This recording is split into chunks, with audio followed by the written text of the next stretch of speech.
My YouTube channel AK classes. हमारे class में आज का विषय है जो कि परमाणु संरचना से लिया गया है, हाइजेनबर्ग के अनिश्चितता का सिद्धांत। हाइजेनबर्ग के अनिश्चितता का सिद्धांत जो है ये हमारा विषय है और इसी को हम अपने इस क्लास में डील करेंगे। ठीक है, तो हाइजेनबर्ग के अनिश्चितता का सिद्धांत। तो इस सिद्धांत के अनुसार किसी भी परमाणु में उसके नाभिक के चारों ओर गतिशील इलेक्ट्रॉन के संवेग तथा उसके स्थान का निर्धारण एक साथ संभव नहीं है। ये इनका जो है सिद्धांत है अनिश्चितता का। इसको एक बार हम लिख देते हैं, इसको आप लोग नोट करिए हमारे साथ साथ। तो इस सिद्धांत के अनुसार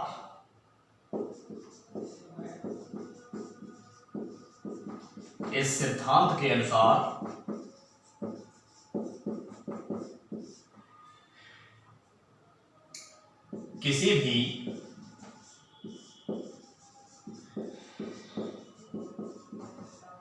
परमाणु में उसके नाभिक के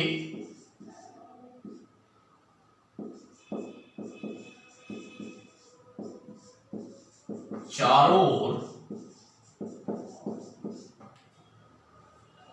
गतिशील इलेक्ट्रॉन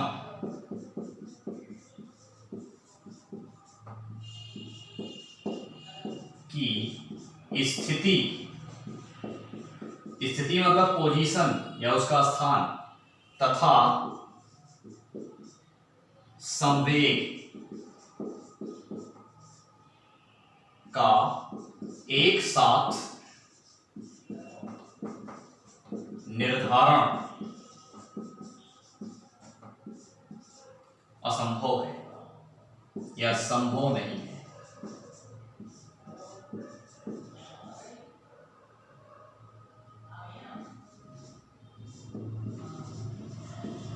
ठीक है ना।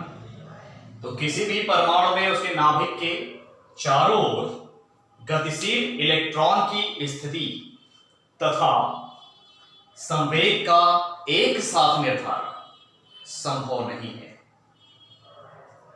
जैसे मान लीजिए हमारे पास में एक परमाणु उसका ये नाभिक है और हमने कोई एक कोष लिया, ये नाभिक है, इसके चारों ओर का एक कोष है और यहां पर एक इलेक्ट्रॉन है। तो ये इलेक्ट्रॉन इस कोष में रिवॉल्व करेगा, मतलब घूमता रहेगा, तो गतिशील अवस्था में होगा।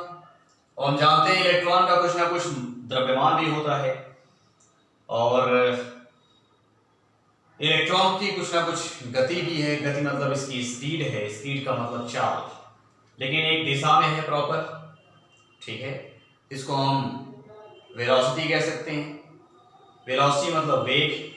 तो इलेक्ट्रॉन किसी न किसी वेग से घूम रहा है नाभिक के चारों ओर और इलेक्ट्रॉन का कुछ ना कुछ द्रव्यमान भी होता है। तो यदि इलेक्ट्रॉन के द्रव्यमान और उसके वेग का हम गुणा कर दें तो हमें क्या मिल जाता है? इलेक्ट्रॉन का संवेग मिल जाता है। ठीक है, क्योंकि आप फिजिक्स में पढ़े होंगे कि किसी भी गतिशील वस्तु का संवेग उसके द्रव्यमान तथा वेग के गुणनफल के बराबर होता है। उस वस्तु का जो द्रव्यमान होगा प्लस उसका जो वेग होगा, आपस में गुणा कर दीजिए उसका, तो गुणा करने पर जो आएगा वही उसका संवेग होगा। ठीक है, संवेग का मतलब मोमेंटम, इंग्लिश में क्या बोलते हैं उसको? मोमेंटम बोलते हैं। ठीक है ना। ठीक, अब इलेक्ट्रॉन घूम रहा है तो किस पोजीशन पर होगा इस कोष में, इसको भी हम निर्धारित करें। इसका संवेग क्या है, इसको भी निर्धारित करें। इसका संवेग और इलेक्ट्रॉन की पोजीशन मतलब इसकी स्थिति को यदि हम एक साथ डिटरमाइन करना चाहेंगे, एक साथ ज्ञात करना चाहेंगे, तो दोनों एक साथ ज्ञात नहीं होते। ठीक है, कहने का मतलब यह है या तो हम पोजीशन को अकेले ज्ञात करें या तो हम संवेग को अकेले ज्ञात करें, लेकिन दोनों को एक साथ हम ज्ञात नहीं कर सकते, क्योंकि जब हम ऐसा करते हैं तो संवेग जब ज्ञात होता है तो उस समय पोजीशन क्या है वो अनिश्चित हो जाती है, यानी उसकी स्थिति अनिश्चित हो जाती है, वो नहीं पता लगती। और जब हम पोजीशन को ज्ञात करते हैं तो उसका जो संवेग है वो अनिश्चित हो जाता है, ठीक है ना। तो इसी प्रकार इसके संवेग और स्थिति का पता एक साथ हम नहीं लगा सकते किसी भी परमाणु में, किसी भी इलेक्ट्रॉन को लेकर के। तो इस समीकरण के इस नियम के अनुसार जो सूत्र बनेगा अपना वो क्या होगा, उस सूत्र बनाने के लिए हमें मानना पड़ेगा यदि, मान लिया हमने, यदि संवेग, इलेक्ट्रॉन का संवेग, यदि इलेक्ट्रॉन का संवेग क्या हो, यदि इलेक्ट्रॉन का संवेग आपका p हो, संवेग p हो तथा इलेक्ट्रॉन की स्थिति क्या हो जाए, x हो जाए,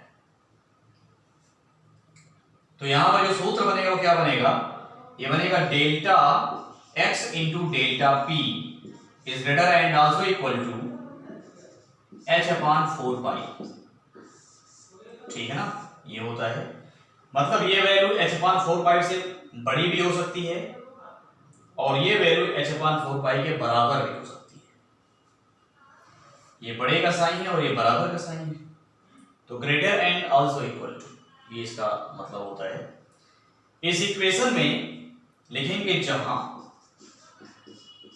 डेल्टा x ये स्थान में या स्थिति में अनिश्चितता है, स्थिति में अनिश्चितता, जब हम केवल x लिखेंगे तो स्थिति हो जाएगी, स्थिति मतलब पोजीशन, और जब इसके पहले डेल्टा लगा देंगे तो इस स्थिति में अनिश्चितता आ जाएगी, मतलब ये लगातार परिवर्तित हो रहा है, निश्चित नहीं है, ठीक है। तो स्थिति में अनिश्चितता, अनिश्चितता, ओके।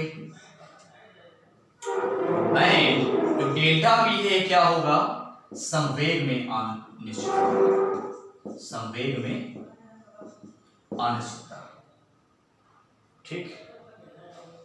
h जो है ये क्या है, h प्लैंक कांस्टेंट है, प्लैंक नियतांक है,